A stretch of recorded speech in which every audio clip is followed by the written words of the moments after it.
하나님 말씀은 구약성경 잠언 27장 5절에서 7절까지입니다.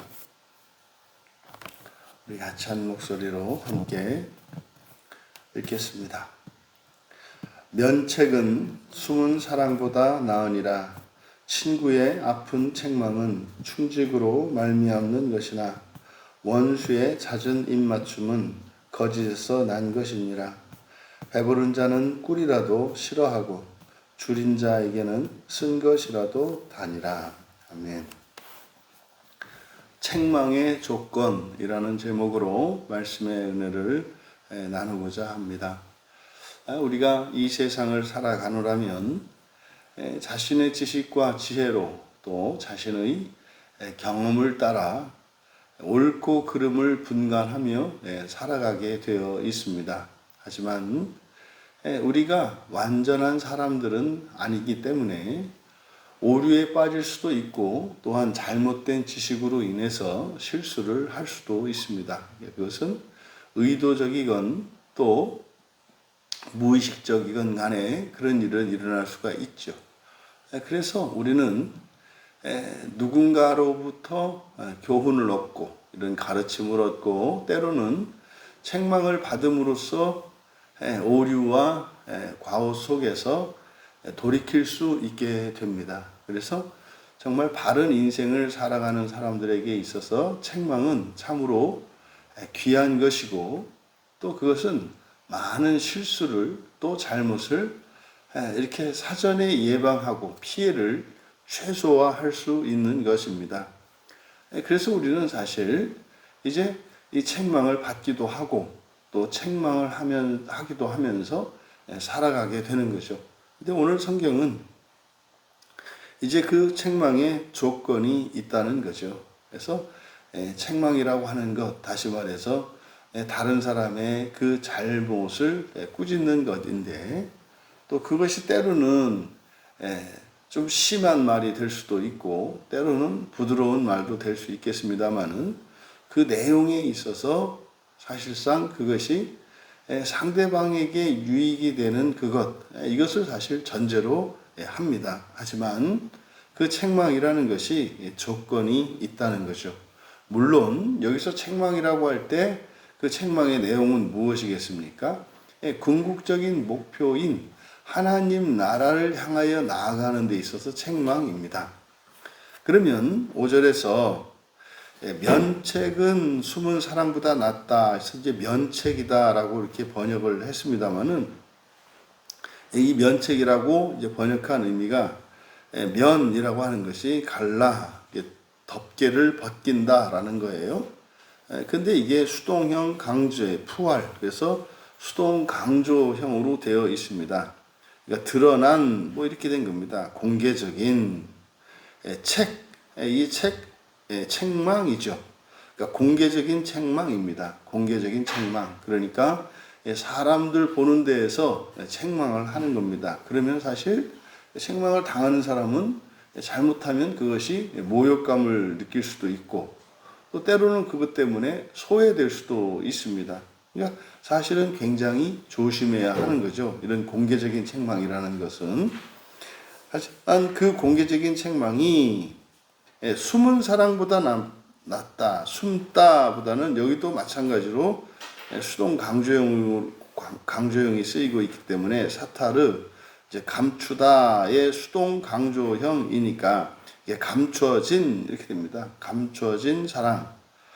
그러니까 여기서 사실 책망 이것이 공개적인 책망과 감춰진 사랑이 서로 대조를 되는 거예요. 그러니까 책망하는 것도 사랑인 거고 또 여기서 감춰진 것도 책망인 거죠. 그러니까 이 책망을 하는 그것이 사실 사랑하는 거라는 거죠. 그래서 이 사랑하는 사람을 의의 길로 인도하기 위해서는 이렇게 공개적으로라도 공개적으로 책망해야 한다는 것이 아니라 이것은 가장 극단적인 형태고 가급적이면 피해야 되는 형태죠. 하지만 이것을 대조하기 위해서 강조하고 있는 겁니다. 그러니까 말하지 않는 것보다는 공개적으로라도 책망하는 것이 낫다는 거죠. 사실은 책망은 이렇게 공개적으로 할 것이 아니라 은밀하게 개인적으로 하는 것이 유익합니다. 하지만 여기서는 사랑을 사랑하면서도 그것을 이렇게 감추고 있다면, 말하지 않고 있다면, 그것은 오히려 이렇게 좀 피해야 하는 것이 공개적인 책망인데 그것보다 못하다는 거죠. 그러니까 강조하는 게 뭡니까? 정말 사랑하는 사람이라면 책망을 하지 않을 수 없다. 또 책망을 해야 된다라는 거죠. 그래서 참 사랑이라고 하는 것은 이렇게 관계나 또 이렇게 겉으로 드러나는 이런 표면적인 친절이나 이런 평화, 화평, 이런 것은 사실 책망보다 앞설 수 없다는 겁니다. 그래서 죄 가운데 있는 사람을 바로잡아주지 않는 사랑은 없다는 거죠. 그래서 오히려 이 책망으로 인해서 오해와 미움을 받을지라도 말하지 않는 것보다는 부작용이 있을 수 있는 공개적인 책망도 오히려 그것이 더 나은 것이다. 왜 그렇습니까? 종말의 심판이 있기 때문입니다. 여러분, 종말의 심판이 없다면 우리가 뭘 그렇게 악착같이 이야기를 하고 또 그런 위험을 감수하며 이런 역기능도 예상됨에도 불구하고 그런 책망을 해야 되겠습니까? 종말의 심판에 있기 때문이죠. 종말의 심판에서 우리가 피해야 합니다. 피해야 하기 때문에 어떻게 해서든지 사실 그것을 피할 수만 있다면 해야죠. 18세기, 19세기에 미국의 대각성 운동, 1차, 2차에 걸친 대각성 운동이 있었습니다. 이번에 이제 지옥이 영원하지 않다라고 하는 근거가 되는 그 영원한이라고 번역된 그 아이오니오스라고 하는 이거를 이제 번역을 하면서 근데 이 책이 만들어진 게 쓰여진 게 1890년대 이때 후반이란 말이에요. 그러니까 그 시기적으로 이때가 언제냐면 미국의 대각성 운동이 이제 막 일어날 때거든요. 그러면 그 대각성 운동이 일어날 때 그 미국의 분위기가 어떤 거였냐면 영원한 지옥에 대한 두려움으로 죄를 짓고 도덕적으로 타락했던 사람들이 영원한 지옥을 강조함으로써 그들이 나쁜 짓들을 중단하고 그리고 이제 선하고 도덕적인 삶으로 돌이키는데 미국 사회 전역에 큰 영향을 미치고 있었습니다. 그러니까 사회적 분위기가 특히 이제 교회 안에서 근데 그때 당시에 미국이라는 것은 거의 다 그리스도인들이기 때문에 교회 안에서뿐만 아니라 사회적으로 사람들이 상당히 절제하고 또 이런 죄 짓는 것에 대해서 회개하고 또 하나님의 심판에 대한 두려움이 있었단 말이에요. 그 원인이 뭐냐면 영원한 하나님의 진노 때문에 그래요. 지옥이 영원하다라고 하는 이 교리가 극약 처방이잖아요. 조나단 에드워즈 같은 경우에도 핀이든 그때 당시 미국의 각성운동을 일으켰던 유명한 설교가들이나 목회자들의 공통적인 주제는 영원한 지옥이었습니다. 영원한 지옥. 그러니까 이런 상황에서 악한 사람들이 이렇게 개과천선하는 일들이 막 일어나고 있었잖아요. 근데 그 원인이 영원한 지옥에 대한 두려움이었거든요. 근데 이런 시기에 이 영원한 지옥이라고 하는 이것은 성경적이지 않다라고 하는 제가 보기에는 완벽한 연구가 되었는데 그래서 왜 이 책이 이게 덮일 수 있을까? 이렇게 중요한 책이 왜 읽히지 않았을까? 생각해 보니까 효용적인 측면에서 영원한 지옥은 필요했던 거예요. 왜냐하면 저기 미국으로 아메리카 대륙으로 건너온 사람들은 각계각층의 사람들이 있잖아요. 그러니까 정말 이렇게 종교의 자유를 위해서 넘어온 경건한 이런 신자들도 있었습니다만은 사실은 범죄를 저지르고 대륙에서 피해온 사람들도 있었고 또 한몫 잡아보겠다고 인생을 바꾸겠다고 온 극성스러운 사람들도 있었고 다 있었거든요. 그런 상황에서 사실 여러 가지 그 사회의 난맥상들이 있었는데 온갖 폭력과 술과 이 성적 타락과 뭐 이런 도덕적인 부패 이런 것들이 만연했기 때문에 그래서 사실은 필요에 의해서 그것이 잘못된 성경과는 다른 가르침이었음에도 불구하고 그것이 덮였던 것으로 보여요. 그러니까 이것은 뭐 제가 연구한 것은 아니고 그러니까 왜 이 책이 그때부터 이렇게 공개적으로 드러나고 교회에서 이렇게 하지 않았을까? 거의 지금 뭐 200년 가까이, 뭐 한 150년 뭐 전에 쓰여진 책인데 이게 왜 알려지지 않았을까? 그런 생각을 하게 돼요. 그러니까 지금 오늘 말씀에서 바로 이런 공개적인 책망, 그것이 아무리 사회적으로 교회적으로 유익을 끼치고 있는 교리를 할지라도 그게 성경과 다른 것이면 다르다라고 이야기를 했어야 하는 거예요. 그때 당시에는 무슨 대각성 운동이 일어나서 좀 사람들이 바뀌는가 싶었겠습니다만은 그 잘못된 교리로 인해서 오늘날은 어떻게 합니까? 이제 뭐 영원한 지옥이면은 그것만큼 중요한 내용이 어디 있어요, 성경에서. 정말로 지옥이 영원하다면. 그러면 모든 설교자들의 입에서 공통적으로 가장 강조되어야 하는 것은 사실은 영원한 지옥, 하나님의 영원한 진노에 대한 그 두려움과 그것을 두려워할 수 있도록 교인들에게 아마 주일 모든 설교에서 항상 빠지면 안 되는 게 영원한 지옥일걸요. 그러니까 이렇게 공개적으로 책망을 하는 이거는 사실은 심한 거죠. 공개적으로 책망하는 것은. 근데 그조차도 그렇게라도 해야 된다. 절대로 잘못된 것을 눈 감아주면 안 된다. 라고 하는 이유가 무엇입니까? 심판이 있고, 뭐 지옥이라는 것이 영원한 지옥이라야 두렵고, 뭐 하루 이틀 지옥은 안 두렵다? 천만의 말씀입니다. 지옥의 특성을 나타내는 게 그 영원한이라는 뜻이에요. 뭐 우리말에 일각이 여삼추라는 말이 있잖아요. 한순간이 3년 세월과 같다는 거. 그러니까요, 0.1초, 그 성경에서는 그러거든요. 하루가 첫년 같다 그래요. 하루가. 그러니까 지옥이라는 그 특성이 1년이냐, 10년이냐, 100년이냐, 이게 아니라 1초만이라도 지옥에 살짝 스치기만 해도 그것은 당사자에게는 무엇과 같다는 거예요? 영혼과 같다는 거예요. 그래서 절대로 피해야 할 것이 지옥이라는 겁니다. 그러니까 바로 그 종말의 심판에 대한 이런 믿음과 그 사실을 알고 있는 사람들은 책망을 하지 않을 수가 없는 거예요. 자녀들이 되었든 또 가족이 되었든 친구가 되었든 이웃이 되었든 책망을 하지 않을 수가 없는 거예요. 사실은 복음 전도의 중요한 이유 중에 하나가 바로 이거 아닙니까? 지금 내가 이런 복음을 전했을 때 부작용이 있을 수도 있고 오해를 받을 수도 있을지라도 전하지 않을 수 없는 것은 뭡니까? 그 사람 앞에 놓인 하나님의 진노거든요.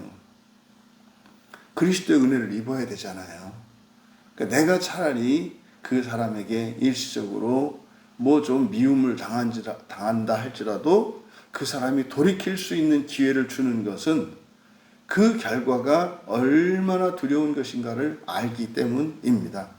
그래서 피해야 할 공개적인 책망, 그것은 오히려 말하지 않고 감추는 것보다 낫다라고 강조형을 써서 5절에서 말한 겁니다. 이어 6절에 사랑하는 자의 6절에 친구의 아픈 책망 이렇게 되어 있습니다만 여기서 친구는 아니고요. 아하부 사랑하다라고 하는 동사의 분사형입니다. 그러니까 사랑하는 자입니다. 사랑하는 자. 사랑하는 사람, 사랑하는 자의 아픈 책망. 이게 이제 페차가 이제 위에서 5절에서 책망에 대해서 이야기했지 않습니까? 그러니까 지금 6절에 아픈 책망이라고 번역하는 것은 매질하는 것을 말해요. 이게 페차거든요. 이 페차가 타박상, 그러니까 맞아가지고 멍드는 걸 말하거든요. 그러니까 6절은 더 심하죠. 5절에서 사실 이렇게 공개적인 책망도 조심해야 되는 건데, 지금 6절에서는 어떻게 해요? 물리적인 폭력을 가하는 겁니다. 이게 사랑하는 자의 회초리, 아니면 사랑하는 자의 매질, 뭐 이런 거겠죠. 이것은 충직으로 말미암는 것이나 원수의 잦은 입맞춤은 거짓에서 난 것이니라. 근데 이것은 어떻다? 충직으로 말미암는다. 이것은 사실은 어떤 감정 표현이거나 상대방에게 해를 주는 목적이 아니라는 거죠. 그 사람을 살리고 돕고자 하는 것이고, 이것은 사랑의 행위라는 거죠. 그래서 우리들 집사님들도 마찬가지 아니세요? 우리 중학교, 때까지만 하더라도 교실에 그 사랑의 매가 이렇게 딱 걸려 있었잖아요. 그런 좋은 때가 있었어요. 그래서 교실에 가면 사랑의 매 그래가지고 많이 맞는 직구준 선생님은 많이 맞는 아이한테 네가 제일 많이 맞으니까 이거 네가 제일 많이 쓰는 거니까 네가 사랑의 매 만들어 와. 그래가지고 다 구멍 뚫어가지고 줄 달아가지고 사랑의 매 딱 갖다 주면 뭐라고? 저를 때려주세요. 이러던 때가 있었죠. 지금은 이제 바로 체포되지 않습니까? 그러니까 그걸 말하는 거죠. 사랑의 매, 사랑의 매. 그러니까 사실 우리들은 이제 자식을 키워봤기 때문에 그 어린 시절 우리 아이들 이렇게 종아리를 쳤던 게 안 잊어버리잖아요. 그런데도 그렇게 하는 그것은 사실은 그것은 이렇게 체벌이라고 하는 것이 벌을 주는 게 목적이 아니라 사실은 바로 잡기 위한 것이지 않습니까? 그래서 여기서 충직으로 말미암는다 이렇게 했습니다만 그대로 직역하면 믿을만하다 이렇게 됩니다. 믿을만한 것이다. 믿을만한 것이다. 사랑하는 자의 그 타박은 매질은 믿을만하며, 그리고 미워하는 자의 잦은 입맞춤, 그러니까 잦은 입맞춤, 원수라고 되어 있는데 이 원수도 샤네, 미워하다입니다. 그래서 6절은 사랑하다와 미워하다 이렇게 대조되고 있고 둘 다 불사형으로 쓰이고 있어요. 미워하는 자죠. 미워하는 자의 입맞춤은 그래서 잦은 입맞춤은 거짓에서 났다 이렇게 이제 번역을 했는데, 여기서 잦은과 거짓, 이게 이제 아타르라는 말이 많다, 풍부하다라는 뜻이거든요. 근데 이게 이제 수동으로 쓰이면은 이게 많아서 많은 게 아니라 많은 척 하는 거예요. 많은 척 하는 거. 그래서 이걸 위선적이다 이렇게 말하거든요. 그래서 미운 자의 입맞춤은 어떻다? 위선적인 것이다. 이게 무슨 말입니까? 이게 겉으로 달달하게 말하고 말이죠. 좋게 말해주고 친절을 베풀고 하는 이것과 매질을 하는 것, 누가 매질하는 사람과 나에게 이렇게 좋은 말을 해주고 칭찬해주는 사람, 누가 좋은 사람입니까? 그 내용으로만 보면 매질하는 사람은 나에게 해를 끼치는 사람이고, 나를 칭찬해주고 인정해주는 사람은 나를 사랑하는 사람 아닙니까? 겉으로만 보면 말이죠. 근데 그건 사실은요, 상황에 따른 거죠. 그러니까 인정받고 격려받을 때는 그렇게 해야 되겠습니다만, 책망을 받아야 할 때, 지금 6절은 그냥 책망받는 정도가 아니에요. 그러니까 5절에서는 공개적인 책망했단 말이에요. 사람들 앞에 드러내는. 근데 6절은 더 심한 겁니다. 이 6절의 경우는 어떤 경우예요? 매를 대야 되는 경우라 이 말이에요. 그런데 이렇게 매를 대는 사람, 때리는 사람이죠. 때리는 사람과 입맞추는 사람 중에 사실은 그래서 때리는 것과 입맞춤 그 자체로만 놓고 보면은 입맞춤이 선한 것이지 않습니까? 그런데 6절은 뭡니까? 그 행동이나 그 내용보다 더 우선하고 중요한 게 있다 이 말이에요. 뭐예요? 그 사람과의 관계가 더 중요하다는 거예요. 그러니까 사랑하는 사람의 매질은 미워하는 사람의 입맞춤보다 선한 것이다라는 거죠. 근데 우리들은 사실 그러기가, 이거를 잘못하기가 쉬워요. 그러지 않습니까? 뭐 엄마는 되게 그냥 잔소리 하잖아요. 이렇게. 그러면 다른 집사님은 격려하지 않아요? 네? 그러니까 우리 교회에서 하여튼 우리 엄마만 문제야. 다른 사람은 다 잘한다고 막 칭찬해 주는데, 우리 엄마는, 그러니까 엄마지. 그러니까 엄마지. 말만 해. 등짝을 후려치기도 하는 거지. 그게 지금 6절의 내용입니다. 그래서 우리가 다른 사람의 어떤 태도, 나를 대하는 태도나 이것에 있어서 그 내용이나 행동을 도덕적으로 판단하기 이전에 더 우선해야 되는 것은 뭐다? 그 사람과의 관계를 먼저 생각해야 한다. 그러면 사랑하는 사람의 행동은 악한 것도 정당하다. 그리고 선하다. 그런데 나를 미워하는 사람의 이런 입맞춤과 선행은 그것도 악하다. 그러니까 그냥 사기꾼 생각하시면 돼요. 사기꾼들이 얼마나 친절합니까? 그런데요, 그 사람은 사실은 나를 미워하고 내가 가진 돈을 사랑하는 사람이잖아요. 그것을 우리가 염두에 둬야 한다. 그리고 7절에 가서 또 다른 이제 책망의 조건입니다. 그래서 6절에서는 바로 뭡니까? 책망의 내용, 그러니까 말의 내용, 또 책망의 수준, 이런 것보다 제일 이 책망에 있어서 우선되어야 되는 조건은 뭐다? 사랑이다. 사랑이다.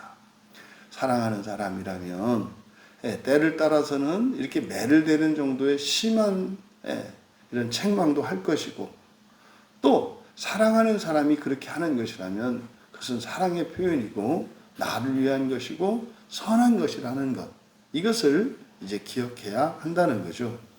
7절에서 배부른 자는 꿀이라도 싫어하고 줄인 자에게는 쓴 것이라도 다니라. 이제 책망과 관련한 세 번째 조건은 뭡니까? 배부른 자는 여기서 이제 꿀, 노페트, 이게 이제 흘러 떨어지는 꿀, 액체 꿀이거든요. 그러면 배부른 자는 꿀도 싫어한다라고 되어 있습니다만 싫다가 아니고 여기는 부스예요. 부스는 밟는다 이 말이에요. 그냥 밟아버리는 거죠. 버린다는 뜻이에요. 밟아버린다. 그러니까 배부른 자는 그 귀하고 맛있는 가장 달콤하고 가장 몸에 좋은 음식이 성경에서 나오는 가장 맛있고 가장 몸에 좋은 음식이 꿀이거든요. 그리고 귀한 겁니다. 그러니까 이 꿀도 그게 가장 좋고 좋은 거라 할지라도 어떻게 한다? 그를 밟아버린다 이 말이에요. 하찮게 여긴다는 거죠. 그래서 7절에서는 그 책망을 할 때 또 하나의 조건에 대해서 말하는데 그것을 필요로 하는 사람입니다. 그러니까 여기서 배부른 자와 줄인 자를 대조하고 있지 않습니까? 배부른 자와 줄인 자는 누구를 말하겠습니까? 책망입니다. 책망. 책망의 배부른 자, 책망의 줄인 자. 그러면 책망의 줄인 자라고 하는 것은 교훈을 받으려고 하는 사람이에요. 그 교훈에 목말라 하는 사람이에요. 나를 누군가가 바로 가르쳐 주기를 바라는 사람이에요. 은혜를 필요로 하는 사람이에요. 말씀과 진리를 필요로 하는 사람이에요. 이게 줄인 자입니다. 배부른 자는요, 여기가 좋사오니 나는 된 거죠. 나는 된 거죠. 그러니까 책망을 할 때 또 하나 우리가 살펴야 하는 이 조건이 뭐다? 사실은 그를 부족함을 모르는, 다시 말해서 책망을 받아들이지 않는 사람, 책망을 받을 필요도 없다고 생각하는 사람과 책망을 기뻐하며 감사하는 사람입니다. 그러면 사실상 이 죄를 극복하고 거룩하게 되기를 원하는 사람, 이게 가난한 사람이거든요. 근데 나는 너무나 거룩하고 너무나 의로워. 그래서 나는 더 이상 이보다 더 의로워지고 거룩해질 수가 없어. 이게 배부른 사람이죠. 그런 사람에게 이런 교훈을 주었을 때 그것은 아주 하찮은 것이 되고 가소로운 것이 되고 때로는 모욕이 될 것이다. 이런 배부른 사람에게 있어서 공개적인 책망은 어떤 거겠습니까? 모욕이겠죠. 또 이 배부른 사람에게 이렇게 매질을 하는 이것은 뭐겠습니까? 폭력적인 범죄이겠죠. 근데 배고픈 사람, 다시 말해서 하나님의 의에 목말라 하는 사람, 정말로 완전히 예수님을 닮고자 하는 사람, 이게 이제 배고픈 사람, 줄인 자 아니겠습니까? 그 사람에게 책망하는 사람이 실수가 있고 잘못이 있고 공개적이어서 모욕을 내가 창피를 당할 수 있는 경우로 할지라도 그 사람들은 그것을 어떻게 해요? 달게 받는다 이 말이에요. 쓴 것이라도 다니라. 그러니까 책망하는 사람이 아무리 실수가 있든 잘못을 하든지 간에 책망 자체가 나에게는 더 귀한 것이기 때문에 그 사람의 잘못이나 허물이나 이게 보이지 않는다 이 말이에요. 그럼 우리가 책망을 받을 때 이게 뭐 안 맞는 좋은 소리라도 그건 아니고 이건 이렇게 해야 되고 이건 이렇게 해야 되는 거 아닌가? 이게 뭐 이게 배부른 증거라는 거죠. 그러니까 책망이라고 하는 것은요, 절대로 자기 자신은 깨달을 수 없는 거예요. 근데 그것이 아주 적절하게 합당하게 인격적으로 나의 감정, 내 근본 감정을 건드리지 않으면서 뭐 그렇게 될 수 있으면 너무 좋겠습니다만 찬밥 더운 밥 가릴 신세가 아니라는 거예요. 책망은. 왜요? 심판 때문에 그렇습니다. 심판 때문에. 아무리 우리가 어떤 이 책망을 다시 말해 심판을 받지 않을 수 있는 그 구원의 진리를 우리가 받아들임에 있어서 그것의 정도나 뭐 어떤 환경이나 이런 것은 가릴 게 없다는 거죠. 생각해 보세요. 우리나라에 있었던 1907년에 그 평양대부, 그때도 사실은 이제 그 영원한 지옥에 대한 두려움이 우리나라에도 전국에 깔렸었어요. 근데요, 실제로 설교자들한테 통렬한 그 죄에 대한 지적과 회개의 조금 책망이거든요. 그때 당시 설교는. 그걸 들으러, 저 전라도 목포에서, 경상도 부산에서 평양까지 걸어갔다는 거 아닙니까, 사람들이. 뭐하러? 책망을 받으러. 책망을 받으러. 그랬던 사람이 가가지고 듣는 게 야단 맞는 건데 말이죠. 그게요. 그것으로 이 사람들의 이런 모든 사고가 바뀌고 기준이 바뀌고 인생이 바뀌고 회개하는 일들이 있었다니까요. 심한 경우 뭐예요? 잘못된 성경의 가르침이었는데도 사람들은 그걸 기쁘게 받아들였다니까요. 2단, 3단 뭐 이런 데 이상한 데 가는 사람들 보세요. 그 사람들 막 그냥 쥐어잡거든요. 근데 왜 그래요? 사실 거기 가는 사람들의 공통점은 다 말씀의 줄인 자들입니다. 그런 데 가면 엄청 고생하거든요, 사실은. 그런 데 있다가 이 교회 오면 싱거워서 이거는 뭐 이렇게 날로 먹는 것 같고 막 이럴 거거든요. 그런 겁니다, 여러분. 그래서 우리가 복음을 전하고 책망해야 합니다. 그러함에도 불구하고 어떻다? 그것이 아무리 귀하고 좋은 것이라 할지라도 모든 사람이 그것을 기쁘게 받아들이거나 감사하는 게 아니다. 오히려 그것을 무례하다고 생각하고 그거를 폭력이라고 생각하고 몰상식하다고 생각할 수도 있다. 근데 여러분, 이 책망이라고 하는 이것이 전도 아니겠습니까? 전도의 목적이 나에게 있습니까? 상대방에게 있습니까? 어차피 상대방에게 있단 말이에요. 그런데 그렇게 책망할 때 그 책망이라는 게 어떤 거다? 받아들이는 사람에게는 공개적인 책망과 같고 무례하고 심한 경우 폭력적인 것처럼 느껴진다는 거예요. 상대방들에게는. 그래서요, 이 복음을 전하는 일은 결국 뭡니까? 사랑하지 않고서는 복음을 전할 수가 없다는 겁니다. 또 받아들이는 사람들은 그 내용과 태도, 거기에서 선과 악을 분별할 것이 아니라 정말 그것을 전하는 사람이 사랑하는 사람인지, 다시 말해 사랑을 아는 사람인지, 그리고 사랑이 동기가 되어서 그러는 것인지, 그렇지 오히려 사실은 사랑과 상관없는 그런 것인지를 분별해야 한다는 거죠. 이 책망을 통해서 복음 진리의 이런 한 특성이 책망입니다. 구원의 진리는 우리를 책망하는 것처럼, 그래서 내 생각과 다른 것을 요구하기도 하고, 내 한계를 뛰어넘는 것을 하라고 명령하기도 하고, 또 내가 너무나 좋아하고 즐거워하는 것을 금하기도 합니다. 그것은 왜 그렇습니까? 우리는 절대로 알 수 없는 하나님의 기준, 이게 의거든요. 성경에서 이야기하는 의가 하나님의 기준입니다. 우리를 하나님의 자녀로 대하시기 때문입니다. 부디 성경 말씀의 이 책망이 언제나 우리에게 달게 들릴 수 있는 줄임자들 되시기 바랍니다.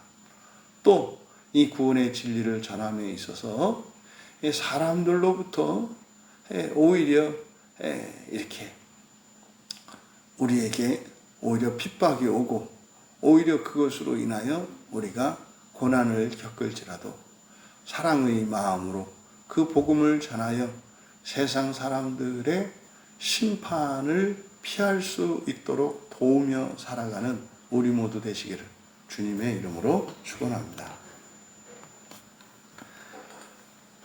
존귀하신 하나님, 하나님의 그 사랑의 말씀들이 그것이 저희들에게는 책망으로 들려서 때로는 저희들의 근본 감정을 자극하기도 하여 하나님 말씀에 저항하고 오히려 하나님께 대적할 때가 있을지라도 하나님의 말씀이 끊이지 않게 하여 주시고, 또한 하나님의 참된 구원의 진리를 알지 못하는 이들이 그 구원의 진리가 그들에게는 무례하고 때로는 폭력적으로까지 느껴질지라도 그들의 미래의 그 두려운 운명을 아는 자들로 사랑을 감추지 말고 그들을 구원하기 위하여 포기하지 않고 복음을 전하는 저희들 되게 하옵소서. 감사하며 예수님의 이름으로 기도하옵나이다.